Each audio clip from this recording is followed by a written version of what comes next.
Assalamualaikum Pak. Di sini saya dari kelompok 1 kewirausahaan ingin bertanya mengenai petani singkong. Pertanyaan pertama, bagaimana awal mulanya Bapak menjadi petani singkong? Awal mulanya itu karena lahan ini kan kemarin tempat kosong. Nah, tempat kosong terus karena kesibukan kerja juga akhirnya kita tanami singkong, karena singkong kan masa panennya kan agak lama dan perawatannya tentunya agak mudah gitu kan, nggak terlalu susah untuk merawat singkong gitu. Setelah menjadi petani singkong, apa saja keluh kesah yang Bapak rasakan? Keluh kesahnya sebetulnya lebih di pemasaran ya, walaupun mungkin di Salatiga sekarang terkenal G29 atau apa gitu kan, industri kecil makanan-makanan dari singkong. Cuma kalau di wilayah Salatiga itu singkong untuk industri kecil seperti itu diprop dari luar kota, jadi dari Temanggung, Wonosobo itu banyak yang masuk ke Salatiga gitu loh. Padahal secara kualitas ketelanya, istilahnya mempurnya itu, ketela kan mempur gitu, itu lebih mempur yang dari Salatiga sebetulnya ya. Dan harganya secara otomatis karena sudah ada drop-dropan singkong dari luar daerah, akhirnya kan harga di Salatiga turun. Lebih itu, jadi lebih di penjualannya sebetulnya. Harganya turun. Kira-kira keuntungannya Bapak gimana? Keuntungannya ya karena ketela ini masa panennya lama. Kalau biasanya kan ada yang 10 bulan gitu kan, terus kalau untuk industri makanan kecil gitu biasanya ada yang 8 sampai 9 bulan itu udah dipanen gitu. Jadi kita kan nggak bisa berharap banyak dari 8 bulan sampai 10 bulan, bahkan ada yang sampai 1 tahun kadang, karena nggak laku akhirnya tetap dibiarkan di tempat gitu loh gitu. Jadi secara harga ya sebetulnya nggak, sangat kurang sih, kecuali susah diprediksi ya, kecuali kalau itu sudah kita juga nanam singkong sendiri, kita buat usaha sendiri ya kan, ada pengolahan sendiri, wah itu beda. Biasanya Bapak menjual pertanian ke siapa aja, di mana? Biasanya ada dari orang-orang yang nyari, kemudian distorkan ke warung, untuk pembuat makanan-makanan yang khas dari singkong gitu. Biasanya ada yang seperti itu. Kalau stok yang dari Temanggung dan sebagainya itu sudah nggak ada, biasanya mereka baru nyari gitu, jadi baru nyari di sini. Bahkan kalau di saya, karena di rumah itu juga pelihara sapi juga, kalau sudah terlalu lama nggak ada yang beli, ya gitu biasanya ya untuk ngombor sapi aja, untuk ngasih makan sapi gitu kan, multifungsi. nah itu akhirnya.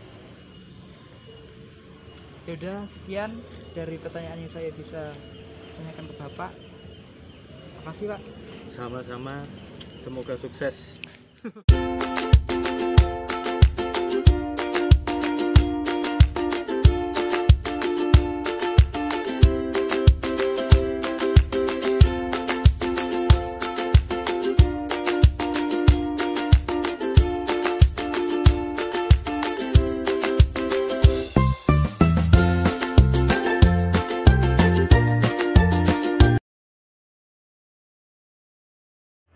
Pertama-tama kalian siapkan singkong, kemudian kupas kulit singkong menggunakan pisau.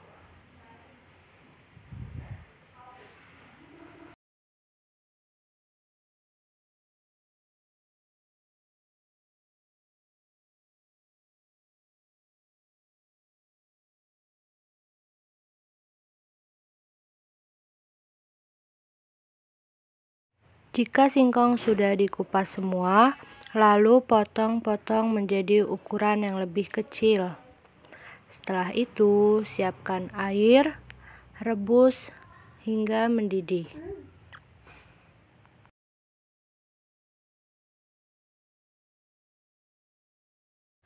Setelah air mendidih, masukkan singkong yang sudah dipotong-potong menjadi ukuran lebih kecil.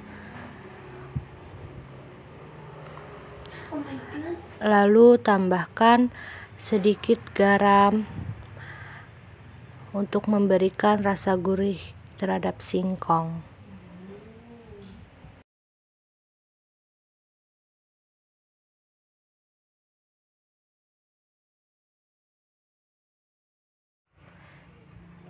Jika singkong sudah setengah matang, aduk-aduk sesekali supaya panasnya merata. Hal ini supaya singkong matang merata. Jika sudah matang, tiriskan singkong yang sudah direbus.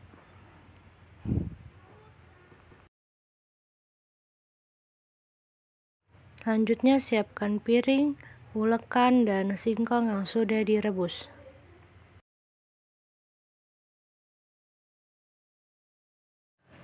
Singkong yang sudah direbus kemudian ditumbuk menjadi halus untuk membentuk adonan singkong selanjutnya.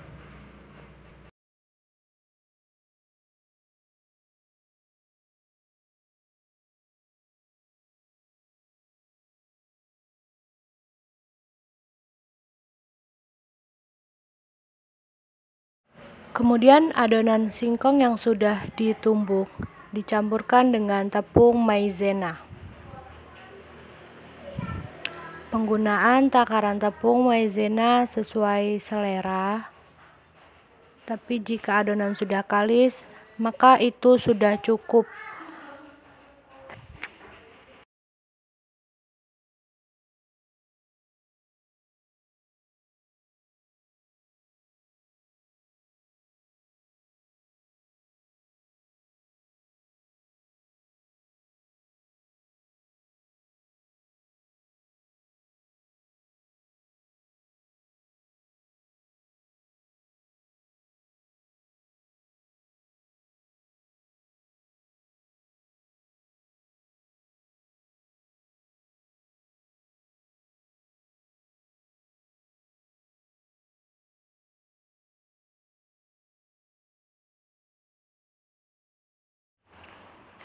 Jika adonan sudah kalis, tambahkan gula.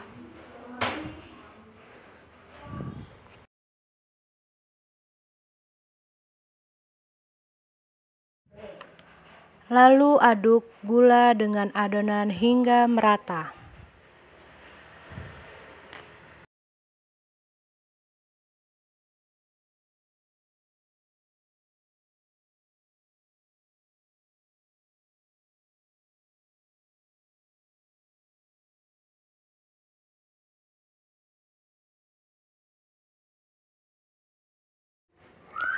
Setelah itu, campurkan perisa durian ke dalam adonan. Perisa durian ini juga akan memberikan warna kuning pada adonan singkong.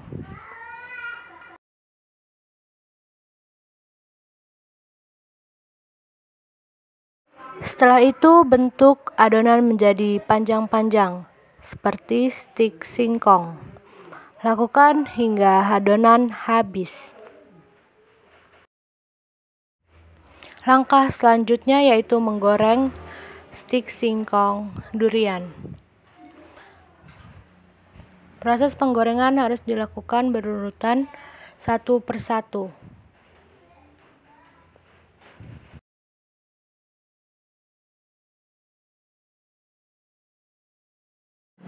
Goreng stik singkong hingga warnanya berubah menjadi kuning kecoklatan. Goreng stik singkong menggunakan api sedang.